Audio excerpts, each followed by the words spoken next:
दोस्तों, मूवी की शुरुआत होती है साउथ कोरिया में रहने वाले एक छोटे से परिवार से।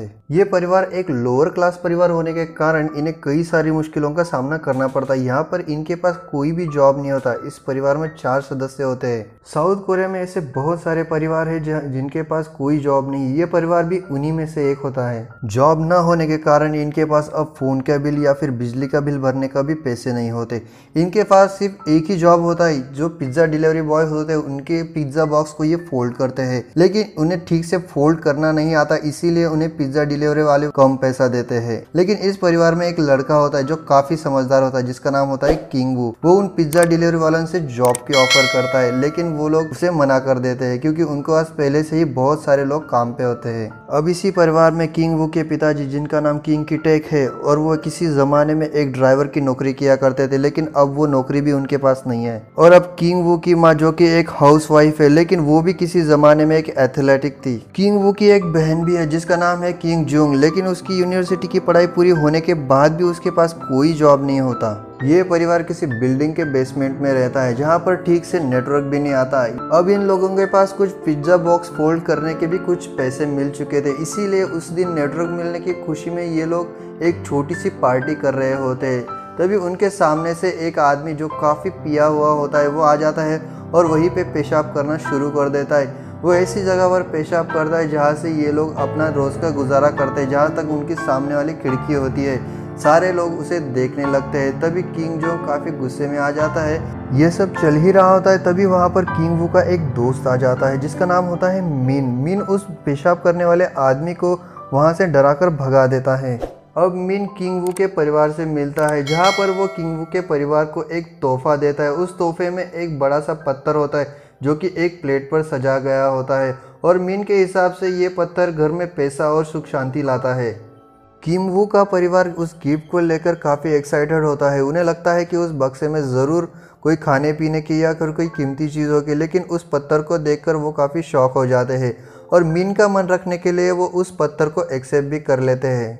अब थोड़ी देर बाद किंग वू और मीन मिलकर एक रेस्टोरेंट में जाते हैं, जहाँ पर मीन उसे बताता है कि वो एक अमीरजादे के घर में एक बच्ची को इंग्लिश पढ़ाने का काम करता है, जिससे उसे काफ़ी पैसे मिलते हैं, लेकिन उसे अगले पढ़ाई करने के लिए विदेश जाना पड़ रहा है। विदेश जाने से पहले उसे उस बच्ची को पढ़ाने के लिए एक होशियार लड़का चाहिए था, इसीलिए वो किंग वू के पास आया था, क्योंकि किम चाहता था कि किंग वू उसे इंग्लिश पढ़ाए। इसीलिए वो उसे उस जॉब का ऑफर देता है और किंग वू भी उस जॉब को करने के लिए तुरंत हाँ कर देता है। अब मीन ने बताए हुए जॉब को पाने के लिए किंग वू के पास एक यूनिवर्सिटी का सर्टिफिकेट होना बहुत जरूरी था। किंग वू सिर्फ हाई स्कूल की ही पढ़ाई पूरी कर पाया था। उसके पास यूनिवर्सिटी जाने के लिए पूरे पैसे नहीं थे, इसीलिए उसने कभी यूनिवर्सिटी देखी तक नहीं थी। तभी मीन किंग वू को एक आइडिया देता है कि वो किंग जोंग की मदद ले और उससे एक सर्टिफिकेट बनाए, और किंग वू भी उसकी मदद से एक सर्टिफिकेट बना लेता है जो कि हूबहू यूनिवर्सिटी की तरह होता है। उस सर्टिफिकेट को देखकर किंग वू के पापा काफी इम्प्रेस हो जाते हैं, और उसका बेटा जॉब यानी किंग वू जॉब को जा रहा है, उसे देखकर भी वो लोग काफ़ी खुश होते हैं।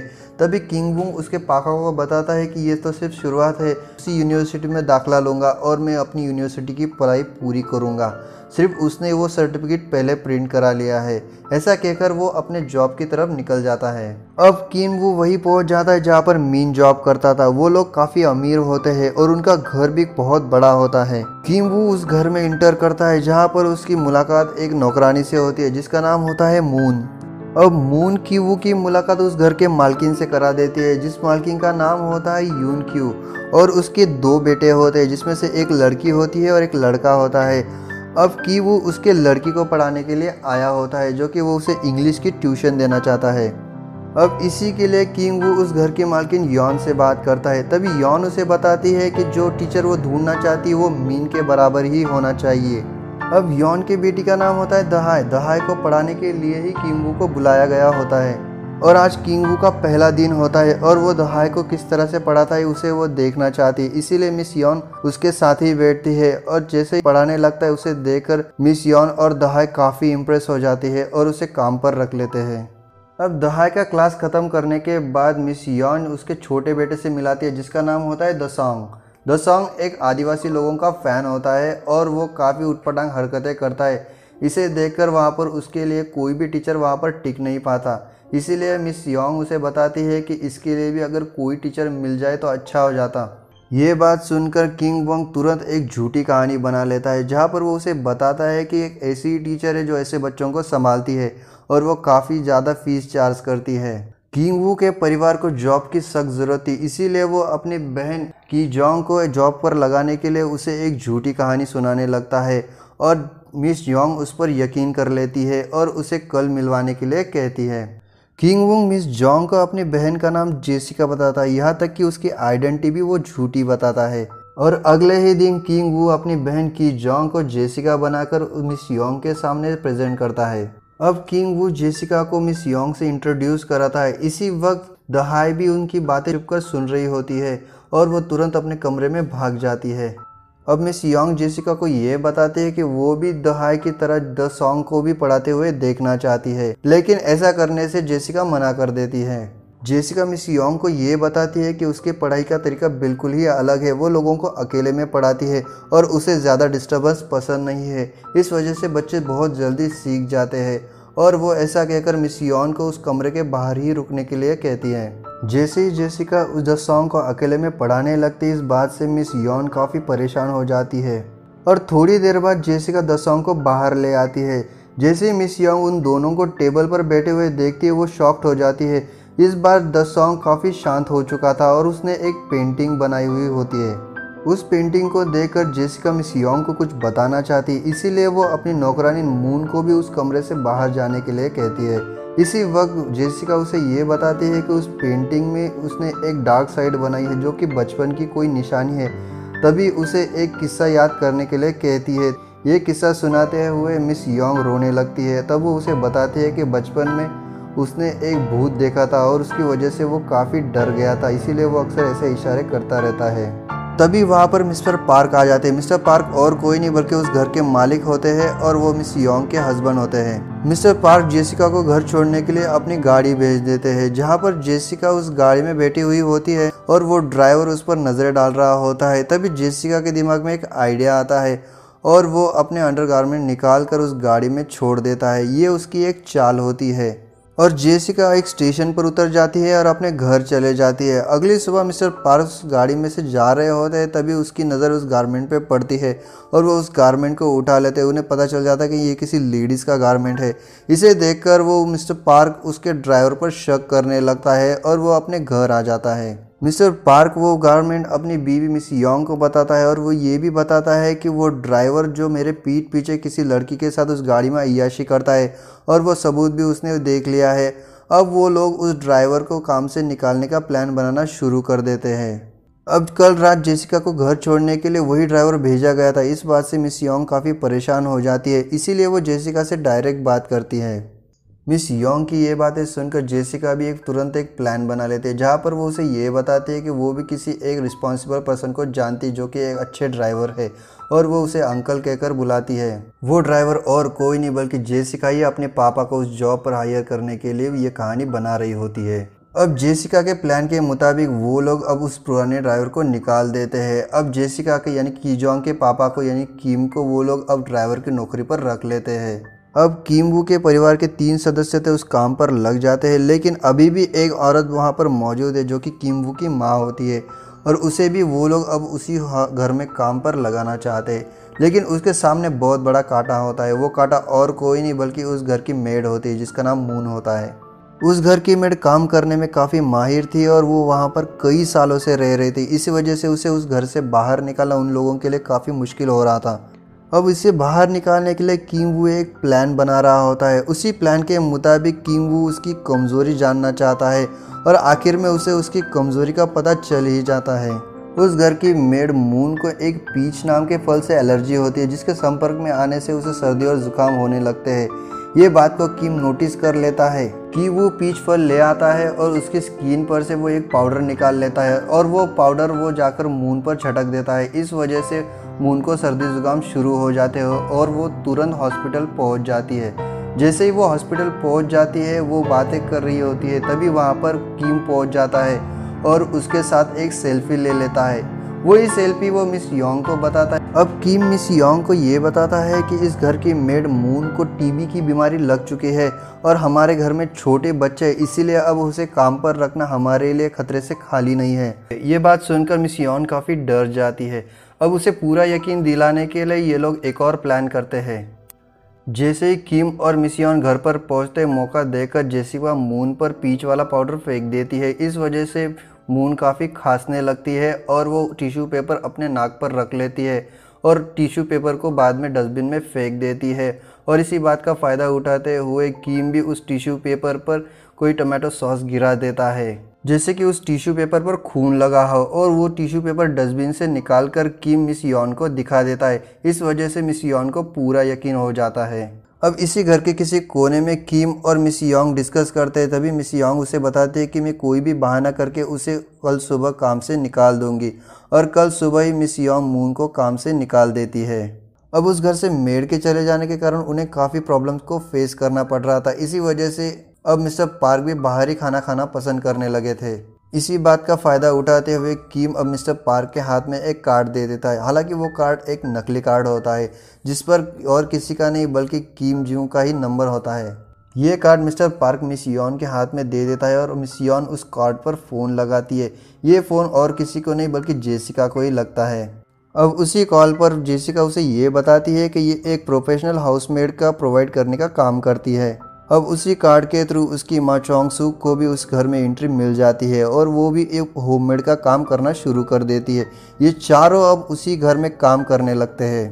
पहले किंग के परिवार में से किसी को भी जॉब नहीं था, अब उनके परिवार के सभी सदस्य इसी घर में काम कर रहे हैं। इस बात से वो लोग काफ़ी खुश होते हैं और वह घर पर आकर काफ़ी अच्छी पार्टी भी करते हैं।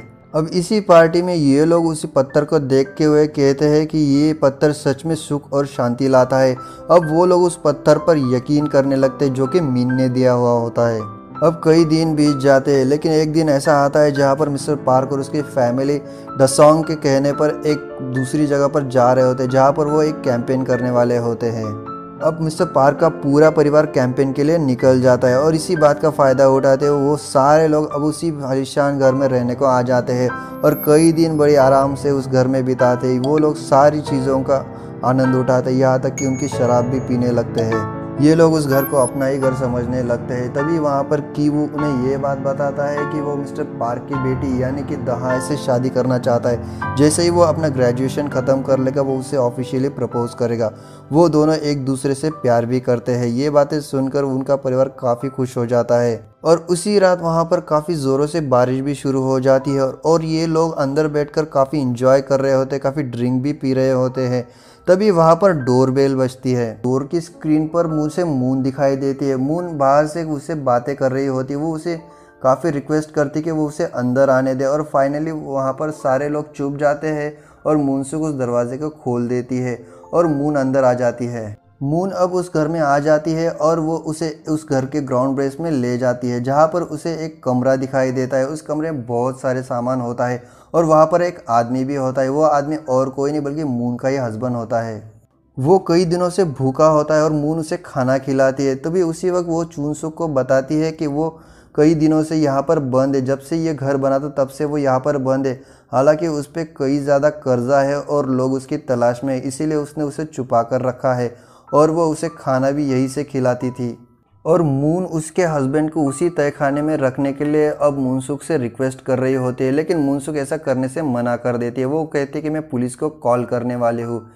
अब सारे लोग उसी तहखाने में पहुँच जाते हैं। तभी वहाँ पर किम का धक्का लग जाता है और सारे लोग उनके सामने आ जाते हैं और मून जैसे उन लोगों को देखती, उनकी बातें सुनती है, उसे उसके प्लान का पूरा अंदाज़ा हो जाता है और वो तुरंत अपना फ़ोन निकालकर उनका एक वीडियो निकाल लेती है।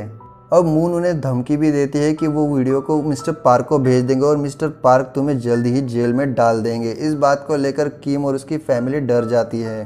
तभी ये लोग उसी घर में ऊपर आ जाते हैं और किम और उसकी फैमिली को ये लोग एक कोने में बिठा देते हैं और खुद मून और उसके हस्बैंड इंजॉय करने लगते हैं।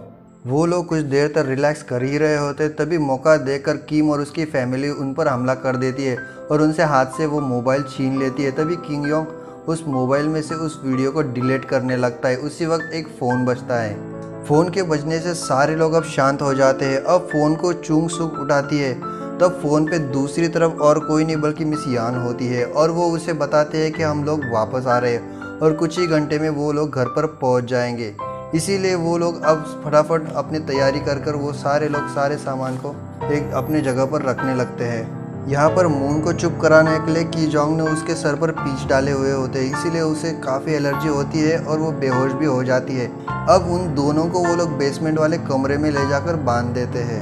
अब मून के बेहोशी की हालत में किंग वो उसे बेसमेंट में कमरे में घसीटते हुए ले जा रहा था, लेकिन तभी किंग मून को होश आ जाता है और वो जाग जाती है और वो किम सून से पीछा छुड़ाकर भागने लगती है। जैसे वो ऊपर आने लगते ऊपर चुंगसू उसे एक लात मार देती है और वो सीढ़ियों से गिरते हुए सिर के बल गिर जाती है और उसके सिर से खून बहने लगता है और वो वही बेहोश हो जाती है। जब सारे लोग ऊपर आ जाते हैं तब किम नीचे चला जाता है। तब वो देखता है कि मून के सिर से खून बह रहा है और तभी वो उस आदमी को भी अच्छी तरह से टेप से बांध देता है। अब किम बाहर आ जाता है और उस रूम के डोर को अच्छी तरह से लॉक करके उसका हैंडल कहीं छुपा देता है, यानी करके वो ऊपर ही कभी ना आ सके। अब मिस्टर पार्क और उसकी फैमिली घर पहुंच जाती है, लेकिन ये लोग अभी भी वही होते हैं। ये लोग एक डेस्क के नीचे छुप जाते हैं जहाँ पर एक सोफ़ा होता है। तभी दहाई के दिमाग में टेंट लगाने का आइडिया आता है और वो उसी गार्डन में टेंट लगा देता है। उसे देखने के लिए मिस्टर मार्क और मिस्टर यॉन उसी सोफे पर आकर सो जाते हैं जहाँ पर वो लोग छुपे हुए होते हैं। तभी वो लोग उनकी बातें सुनते हैं। अब यहाँ पर मिस्टर मार्क को उसे एक बदबू आती है जो कि अक्सर किम के शरीर से आती है और उस बदबू से उसे नफरत है। ये सुनकर किम काफ़ी मायूस हो जाता है। अब बातें करते हुए मिस्टर मार्क उसकी फैमिली वहीं पर सो जाती है और मौका देखते हुए किंग वू और किम वहीं से मौका देखकर भाग जाते हैं। ये लोग जैसे ही बाहर आते हैं ये लोग एक दूसरे की तरफ देख रहे होते हैं क्योंकि उनकी बातें सुनकर ये लोग काफ़ी शॉक में होते हैं। लेकिन जैसे ही वो लोग बाहर आते बाहर बहुत सारी बारिश हो रही होती है और वो तुरंत अपने घर की ओर दौड़ने लगते हैं। ये लोग जैसे ही घर पहुंचते हैं उनका घर पूरी तरह से पानी से भरा हुआ होता है। अब ये लोग कुछ ऐसी जगह पर रुकते हैं जहाँ पर उन्हें सोने के लिए अच्छी सी जगह मिल पाए। उस शहर के सारे लोग वहाँ पर मौजूद होते हैं और ये लोग उन्हीं के साथ रात बिताते हैं। अब कुछ घंटे बाद सुबह हो जाती है और जैसे ही सुबह होता है बारिश भी रुक जाती है। तभी की जोंग के मोबाइल पर एक कॉल आता है। ये कॉल और किसी का नहीं मिस योंग का होता है। मिस योंग की जोंग को बताती है कि आज दसोंग का बर्थडे है। तभी उसी वक्त दहाई का की वो उसे मैसेज कर रही होती है। मैसेज में भी ये बताती है कि आज दसोंग का बर्थडे है। ये लोग जैसे तैसे तैयार होते हैं और उस पार्टी की योजना करने के लिए वहाँ पर पहुँच जाते हैं। सारे लोग अब पार्टी की तैयारियाँ कर रहे होते हैं जहाँ पर किम कल रात वाली बात से काफ़ी मायूस होता है जो कि मिस्टर मार्क ने कही हुई होती है और वो बात सभी ने सुनी हुई होती है। इसीलिए हर कोई अपनी अपनी तरह से परेशान होता है। जहाँ एक तरफ पार्टी की तैयारियां हो चुकी होती है तभी दूसरी तरफ किंग वू उस मीन ने दिए हुए पत्थर को वहाँ पर ले आता है और वो उस पत्थर को वही ग्राउंड फ्लोर में ले जा रहा होता है। जैसे ही किंग वू सीढ़ियों से नीचे उतर रहा होता है वो पत्थर उसके हाथ से गिर जाता है और वो उस पत्थर को उठाने के लिए जब नीचे जाता है वो आदमी उस पर हमला कर देता है और देखते ही देखते वो उसको जख्मी भी कर देता है। वो आदमी अपनी पत्नी की मौत की वजह से पूरी तरह से पागल हो चुका था और अब वो की फैमिली से बदला लेना चाहता है, इसीलिए वो ऊपर आ जाता है। वो सबसे पहले किचन में से एक चाकू उठा लेता है और वो सीधे जाके कीजोंग के सीने में डाल देता है। इसे देखकर सारे लोग हड़बड़ा जाते हैं और इधर उधर भागने लगते हैं और उस आदमी को देखकर दसोंग भी बेहोश हो जाता है। दसोंग को बेहोश देखकर उसके पापा मिस्टर मार्क अब उस कीम की तरफ देखकर चिल्लाने लगते हैं और उसे गाड़ी निकालने के लिए कहते हैं। लेकिन कीम उसकी बेटी की ओर देख रहा होता है। कीम मार्क के मन में कीम के प्रति कोई भावना नहीं होती, इसीलिए उसे उस गाड़ी की चाबी देकर कीजोंग के पास आकर बैठ जाता है। अब वो आदमी किंग वू की माँ पर हमला करने लगता है, लेकिन किंग वू की माँ उसके पेट में एक रॉड घुसा देती है और उसे मार देती है। जब किम ने वो चाबी फेंकी थी तब वो चाबी अब उसी आदमी के पीठ के नीचे आ गई थी और अब मार्क भी उस चाबी को निकालने के लिए पहुंचता है तो उसके शरीर से उसे दुर्गंध आती है और इस वजह से वो अपना नाक बंद कर लेता है। ये सब कीम देख रहा होता है।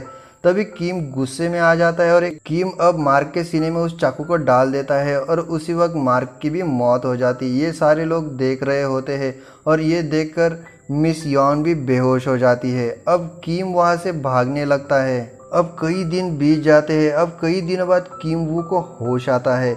और वो देखता है कि उसके सामने एक डिटेक्टिव वो उससे कुछ पूछ रहा है।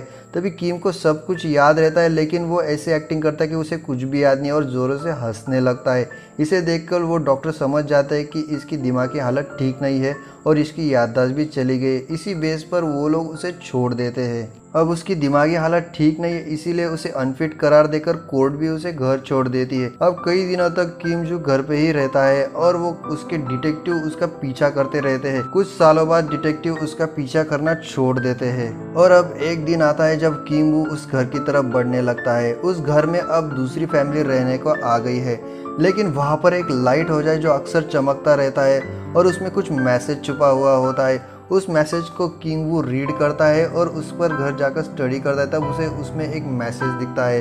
तब उसे पता चल जाता है कि उसके पिताजी किम और कोई नहीं बल्कि उसी घर में उसी बेसमेंट में छुपे हुए हैं। की वू को अब किम का पता लग चुका है, इसीलिए अब की वू एक प्लान बनाता है। वो अब बहुत बड़ा आदमी बनना चाहता है, जहाँ पर वो बहुत सारे पैसे कमाएगा और उस घर को खरीद लेगा।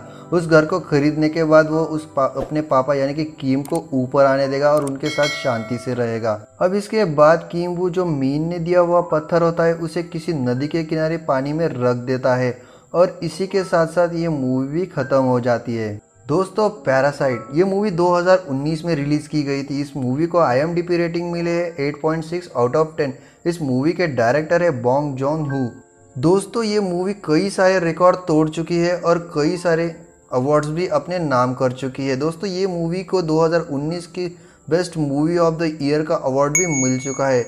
दोस्तों, आपको ये वीडियो कैसा लगा मुझे कमेंट बॉक्स में ज़रूर बताइएगा। अगर आपने मेरे चैनल को सब्सक्राइब नहीं किया है तो फटाफट जाइए और सब्सक्राइब कीजिए और साथ में बेल आइकन भी दबाइए, जो कि आने वाले लेटेस्ट वीडियोस के अपडेट आप तक मिलते रहेंगे। मिलता रहूँगा एक और नई मूवीज़ के साथ, तब तक के लिए बाय बाय।